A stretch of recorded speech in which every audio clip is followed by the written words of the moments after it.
Seems like the old boy's got her figured out pretty good, I think. Well, it might not look like much, or it looks like a lot, but things are going relatively smoothly. This is my first time driving the new drill. Let's take a gander around the cab. If you follow a lot of my videos, you would have seen I revamped a lot of the positions of stuff from last year. So I moved the GPS that was up here, down there, camera was in behind there, to there, moved this from here to over there, and this is all new.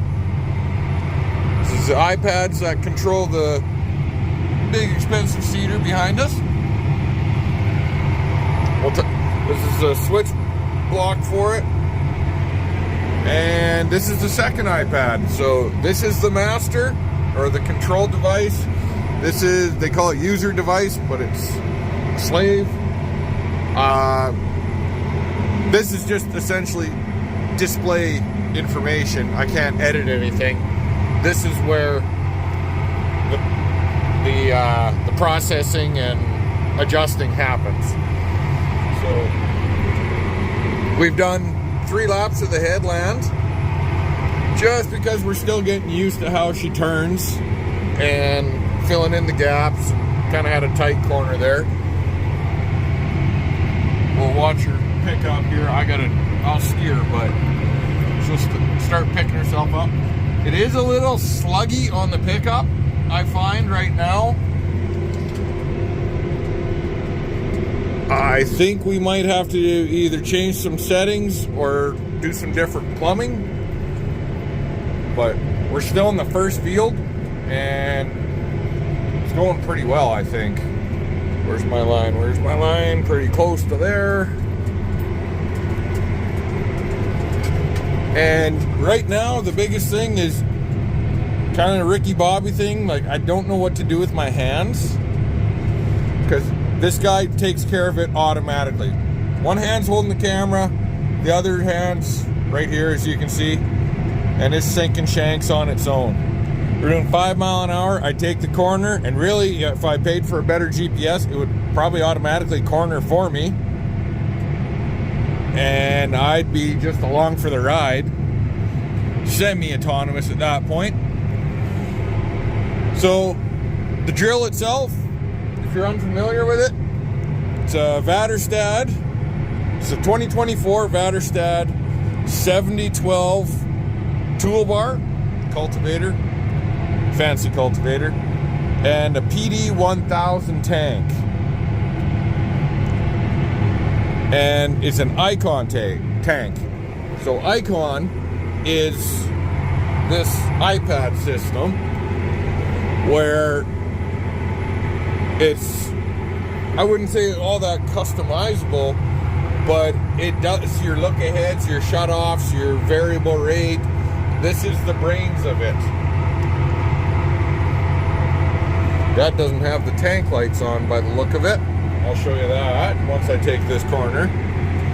Or the camera's on, the lights are not on, so now they're on. You can see bin 4 is empty, so we're on bin 2 now. We should be.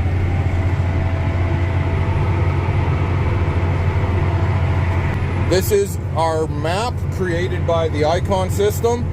You see 7 sections. Orange means it's engaged. You'll see them change when I go to take, or they might be under SCT control, or I can change them to manual on the switch, or if I go to off, they'll lift. That's how I shut off the drill, just one switch. But I don't have to switch it off on the headlands anymore, which is sweet. So I'm just gonna film, and it's just gonna happen. We still need to keep tweaking our overlap. Our openers are lifting a little slower than I would like them to. I'm not sure if that's a setting issue or if that's a a plumbing issue or a hydraulics issue. But we're still in our first field, so getting a turn on here. And when I take the headlands, really all I got to do is hit my auto button. Did it pick up? It didn't pick up. Oh, it's going for it. And it restarts just on GPS alone, much like the sprayer does. Didn't have a perfect corner, but we're doing pretty good. So what are we putting? When you're looking at the displays, there's a lot to look at. Orange is our fertilizer. It's 3410 1.54. That's NPKs. We're putting our target rate's 322 pounds. It's going to fluctuate, obviously. And it says we have 42 acres remaining of fertilizer, which is good because I think I only got about 30 acres of this field left. Dad started it, didn't start a boundary, so it won't tell me exactly. Durham, we're using a variety called Donlow. Our target's 132 pounds per acre. We have 46, 47 remaining. We're going 5 mile an hour. We've done 322 acres.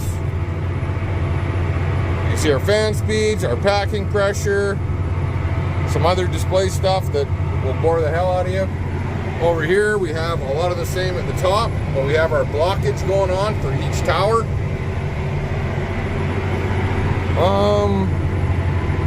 Yeah, it's a really slick system.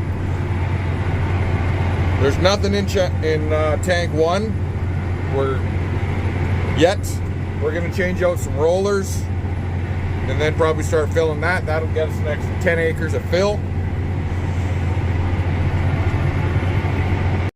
As we start coming around, because I'm coming off a corner, it's going to start sinking individual sections as we get closer. So if you look real close, you'll be able to see the little blip, blip, blip, blip, blip, blip. And I am absolutely in love with this system right now. It's just like, Dad got to ride out with the tech for about 2, maybe 3 hours as we were fiddling around and figuring stuff out, and she was telling him all the features and gave him like the real rundown, contact info, yada yada yada. He gave me about a 3 to 5 minute version. You know, I didn't set up a new job, and we went calibrated things together. But as far as operations, he goes, that does this, this, and this. This is that, this is that. Make sure those are on and go. And he was right. It's pretty much that simple.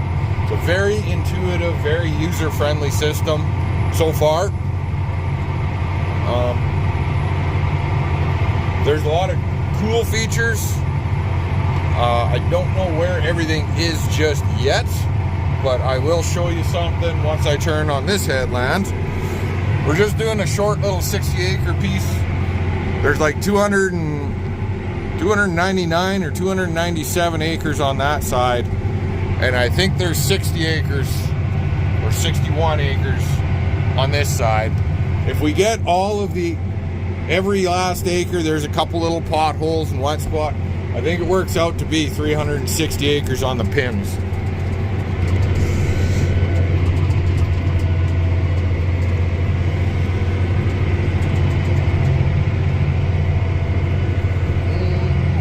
Get there. Yep, we're good. That was I didn't kind of go out far enough when I came around. Anyways, some cool features how we've got this thing set up. If you go into settings, this doesn't look right. Oh, I got to go into the job, and I don't want to pause it. But it's set up that because we have the same roller on each tank, I think we can actually set it up that they all draw evenly, so that all 3 fertilizer, well, we're only using 2, but all 3 fertilizer tanks run out evenly. I'll back up. We changed our setup yesterday. We initially had planned 1 and 4 were going to be seed, and then it just seemed like the seed was too fluffy. We were only able to get about 80 acres, 84 acres on a fill. So that should have been 220 bushels or 100 acres. We do durum at 2.2. So now we're putting durum in number 3, which is 300 bushels, but we're only getting about 250 in it. But we're still getting about 105, between 105 and 115. I can't remember. Must be 115 acres worth, because Dad said, ooh, that's going to be dangerous one day. His calculator's gone. Oh, there it is. Said, here, I'm going to put you down.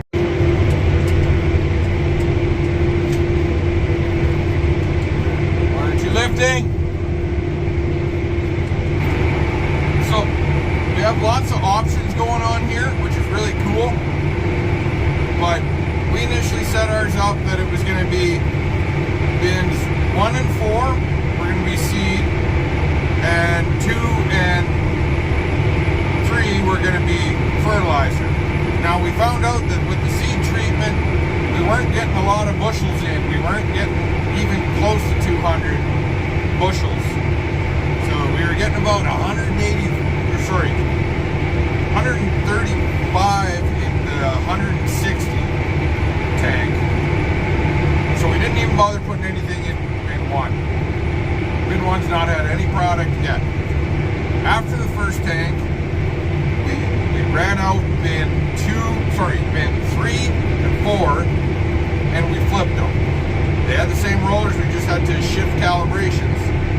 And I'll show you a lot more now that I know a lot more on the cart. I had to change the calibrations, change the products, change the manifold routing, which is actually quite easy. So now we're running seed in bin 3,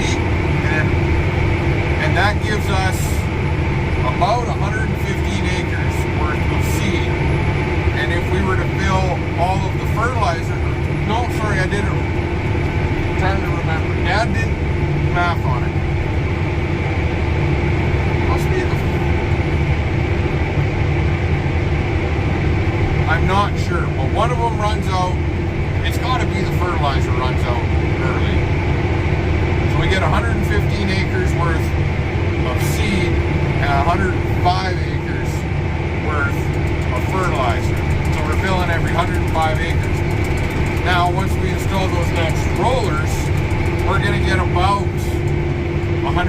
another 10 acres out of the front tank, so that we're almost exactly, I think I did the math, and it was 114 on a fill, which is good. It's a lot better than the 70 we probably would have been doing with the other one. And we're putting all of our fertilizer down the side band so that makes me happy. We're saving money, we're not floating, we're not losing it to gelatinization. We're gonna should get better yield, just a little more logistically intense. And so the way we have things set up is we've got 2 options. You can run your bins all down at once, and as long as they have the same rollers, the system will do the math so that they're all empty at the same time within a couple hundred pounds. Or, and this is the way I prefer to do it, is that you do what's called chaining your bins. I think the other's called sinking your bins. Don't quote me on that. We haven't tried it before. But when you chain your bins, you set the order that they're going to run out. So as we have it right now, we make sure that 4 runs out first because they said you can't get the conveyor under it if for some reason you screw up and you have an extra bunch of fertilizer. So if we needed to empty it out, we would have to run and grab my conveyor from the yard. So then 4 runs until there's about 100 pounds or even less left in it. And Then it jumps to the big bin, bin 2. And it runs until it's empty, until there's about 100 pounds. And then it would switch to bin 1, except we don't have anything in bin 1. It is smart enough to know that. And so when there's a couple 100 pounds left, you got 5-ish acres, Dad was saying it gives you an alarm or an alert at a certain point. So far, I haven't found any alerts. I haven't had any issues. I haven't had any plug runs. Knock on wood. I'm very impressed with it so far. And currently I don't have the SCTX subscription. I've been trying to get to it. I didn't realize that you had to go through the parts. They told us, and I forgot. You had to go through the parts part of the website to get there. Clark told me exactly what to do. And, yeah, so I got to subscribe for that. And I think that will actually improve a couple of things. Some of the way things get painted. Adjust the shut-off times because of your turning, because it actually uses a globe on top of the cab to calculate, to know which direction, not calculate, which direction you're going, to adjust your look-aheads for when you're approaching at an angle, or even when you're just seating with a big long angle. It will do turn compensation. It'll start putting more product per minute out to the far wings, but that will give you the same product per acre, and vice versa. It will slow it down to the inside so that you're not overdoing it, over fertilizing. You're fertilizing at your desired rate, and you're actually going to be much less likely to plug. In our experience, 99% of the time you're either plugging because you're turning too sharp and your shanks end up going backwards, or you're turning that direction and you're just overloading the pipes.